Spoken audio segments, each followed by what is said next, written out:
ஒரு கண்ணுக்கு இணையாகாத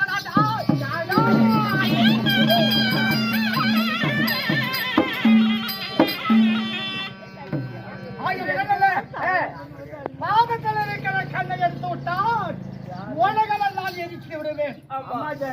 அப்பேற்பட்ட கோபக்காரி மாரியம்மா எனக்கு வரது ஒரு முறை பொங்கல் பூசை நடக்குது, வாழவேடி நடக்குது, ஆடு வெட்டாங்க, கோடி எடுப்பாங்க.